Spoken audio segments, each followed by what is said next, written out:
I struggled with disordered eating due to my anxiety, and this is something that I don't see talked about online often. You will find content about eating disorders, which is not exactly what I struggled with. I struggled with disordered eating that was not about weight gain or weight loss. In fact, I didn't want to lose any more weight. I was severely malnourished and I was trying desperately to eat, but I couldn't. Hey guys, welcome back to my channel. Today I want to talk about my disordered eating from my experience with grief. For those of you that are unfamiliar, I lost my best friend and my mentor within 6 months after already losing over 20 friends to drugs and suicide. So I was in a pretty dark place. I'm also neurodivergent. I was diagnosed with ADHD at 16 and I'm self-diagnosed with autism. And I seek therapy through a autism-focused therapist, but I'm not officially diagnosed. I didn't realize how much neurodivergence or autism in general can interfere with your eating habits. This was all very new to me. My son was diagnosed with sensory processing disorder, and I started to learn about sensory needs and sensory overstimulation. This kind of all coincided at the time of my grief, and it started out really harmless. I was just too stressed to eat. My stomach turned, I couldn't eat. That's the normal experience, I think, for some people when they're grieving or when they're sad or depressed. But it started to get worse than that. I started to have such extreme anxiety that it turned into depersonalization and derealization. This made me feel like I was separate from the world. I couldn't relate with the world like I used to. It felt like I was living in a simulation or in a glass box, and I couldn't understand why the world felt so different than what I was used to. I had this idea in my head of what life used to be like before the grief, before I lost Sam and Brent, and how it should have been, but it wasn't like that anymore, and I could not place what was wrong with it. I wanted everything to stay exactly the same as it was before I lost them, and nothing was the same anymore. Nothing at all was the same. It was during COVID. It was a really hard time for me, and I was isolating. It started as me feeling like my food was off, and that's the best way to describe it. When you're experiencing depersonalization or derealization, you literally feel separate from the world. Like there's a glass box, you get tunnel vision, and you can't interact with the world like you should. You want to, you'll pick things up and look at it and look at it and look at it and wonder what's wrong with it, and to the people around you, nothing's wrong with it. Nothing is different. It's all the same, but to you, it's not. To you, it's very different, and you can't pick out what's wrong. So I would stand in my kitchen for hours just staring at food. I would stare, particularly it was cereal, because I had clear containers to store my cereal because I was so convinced that there was something wrong with it. I wanted to bring it home from the supermarket and then put it right into this plastic Tupperware container that was sealed, and I knew nothing could get into it, right? That wasn't good enough. That was not good enough. I would stand there and look in this clear container and be like, there's something in it. There's something wrong with it. There's something off about it. There's dirt in it. There's something in it. And I would literally stare at it with a fucking microscope sometimes and like look at this and be like, there's something wrong with it. What? I couldn't tell you what I thought was wrong with it. I couldn't articulate how I thought it was wrong. And it would hurt my stomach. Like I would get so in my head, and this would trigger this thought pattern, like the world is unsafe, everything is out to get me, I'm gonna die next. And so it was like my food was gonna kill me, something was gonna kill me. I couldn't eat all of my favorite foods. I love Uncrustable peanut butter and jellies, right? I couldn't eat them unless they were absolutely frozen solid. As soon as they thawed out, suddenly something was wrong with it because it had been out in the air too long and was contaminated. And I was so deeply ashamed of this stuff. For the longest time, I couldn't let Greg know because I was afraid Greg was going to think that I was losing my mind, because I was losing my mind. But he stood strong, and he knew that at the end of this, I would be okay again. But I did not have that faith. I had no faith in myself. I couldn't cook my food. I couldn't prep food because every time I saw raw meat, it turned my stomach. Every time I saw a starchy thing, like bread or pasta or cereal, it turned me off. And then we had this one really tragic experience where we bought dog food home, and it was kibble still. I don't use kibble anymore. We use fresh food now, but I brought kibble home, and it had hair in it. And I was like, that's really strange. Why is there hair in the dog food? I didn't think anything of it. I thought maybe my hair got in it or something because I have long hair. The next day I open it and there's bugs in it. Like literal freaking moths are in the dog food. We had to dump it out. We saw it. It was so disgusting. I was so upset.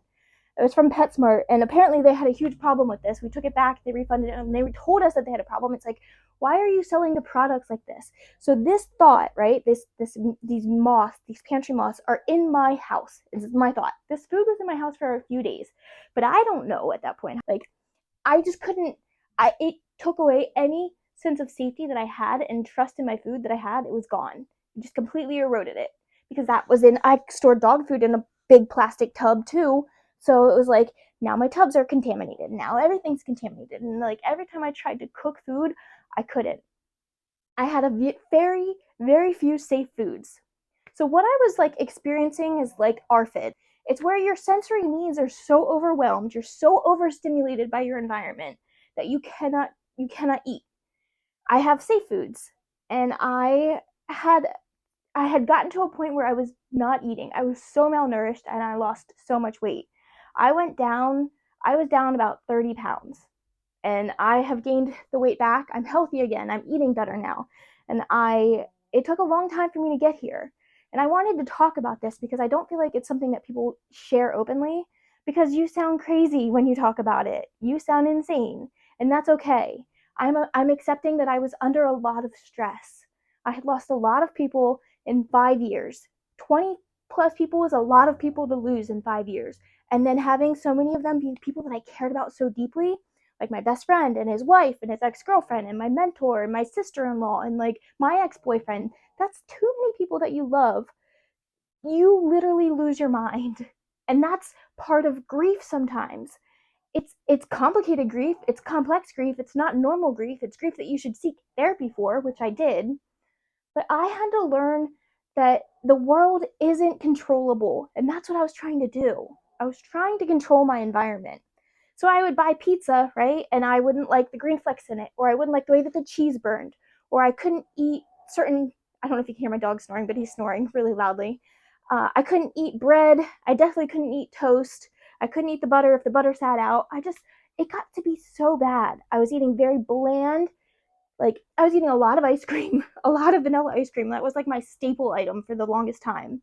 And I knew that my diet was bad. My hair was thinning, like my skin looked like shit. Like, I didn't feel good.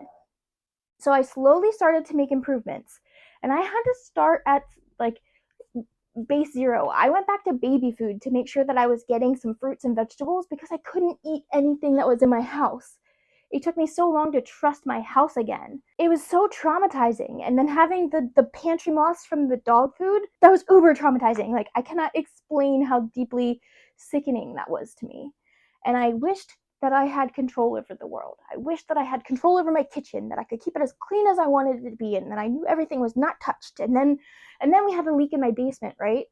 Like our water heater leaked, and then it got moldy, and then it was just like, oh, my poor little stressed out brain could not handle it. And I was not able to take care of myself. There are treatment options for this. I'm not sure that I agree with most of them. A lot of them, it require you to be told that you're wrong, that you have to like, it's like a gentle coaxing of your own self being like, no, that's not right. No, that's not right. Well, you know what that does over time? That wears out your trust in yourself. You start to not trust yourself at all. So I was relying so heavily on Greg, and our first approach was for him to tell me, no, that's not really what's happening, Megan. You know, his logical brain was telling me that's not what's happening. And I would be like, but it is happening. It is. There's something wrong with this. There's something wrong. There's something wrong. And he would just be like, no, there's not.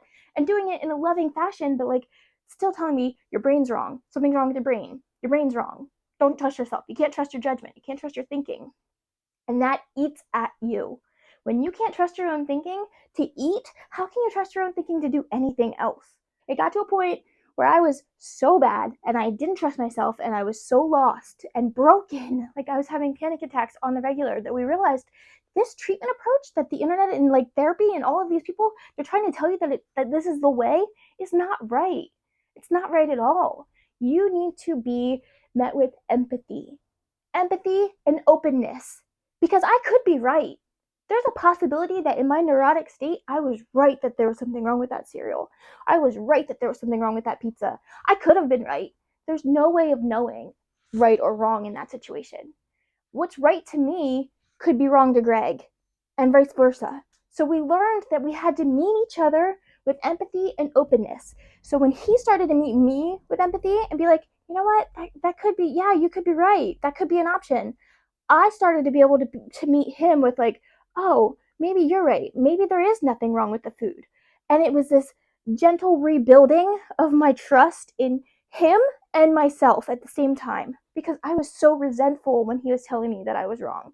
I knew logically that he was right, but emotionally I was charged. I was so charged and it hurt. It hurt to not trust myself. I'm happy to say that we have slowly rebuilt my diet and I'm eating all foods again, including chicken on the bone, which is like a huge, huge step forward for me because that was just like so triggering to me.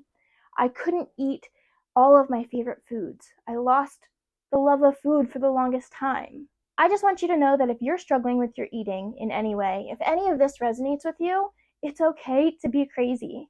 It's okay to feel like you're insane. It's okay to not trust your environment, to not trust your senses, to not trust your brain. But you can get that back. You can get that back. I hope that you have a partner or a therapist that can help you get there. And if they're trying to meet you with the problem solving, correction, logical aspect of it, send them this video. Tell them that what you need is empathy.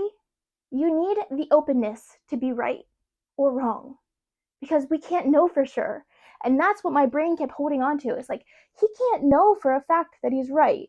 He can't know. And that little bit of like, he can't know turned into this like big charged emotional vortex that like kept sucking me back in. But once he met me with empathy and was able to be like, yeah, Megan, you know what? You might be right. There might be something wrong with it. Let's try to make something else. Let me make you something else. And he cooks me food most of the time. I'm still not confident cooking because I don't want to be triggered, and I can still easily be triggered. It depends on my mental health. And I'm open and okay with that. I won't hide that anymore. I used to hide that. I didn't go to like social gatherings. I didn't do anything. I couldn't explain to people why I was so weird about eating. And I just wish that I had been able to speak up for this sooner. But I'm able to do it now, and I'm here as a voice for anyone that can't do it themselves. I hope this helps if it resonates with you. If it doesn't resonate with you, but it makes you think of someone else, maybe share it with them. Maybe talk to them. Maybe meet them with empathy first. Just try it. Empathy isn't a question. Empathy isn't a counter argument. Empathy is, oh yeah, I can see that. I understand what you're feeling. I get that. No buts, no commas and like no changing, no interjections, just like I see that. Yeah, I get that. You're right. I could see that. That little idea, empathy, saying you're right, validation is so important to someone that's stressed out and anxious and struggling with depersonalization and derealization. I felt so much shame over what I was experiencing. It was the lowest I've ever been, and I'm a recovering addict. I was a heroin addict for years, and I can honestly say that my lowest point came in my recovery, and that was hard. It was a hard pill to swallow. That's all I have for this video. Follow me on TikTok, click subscribe to this channel, like this video, do all those things. I love you guys. Be weird, be kind. Bye. Also, I have a future video coming up with Greg for anybody that's interested in ASPD videos.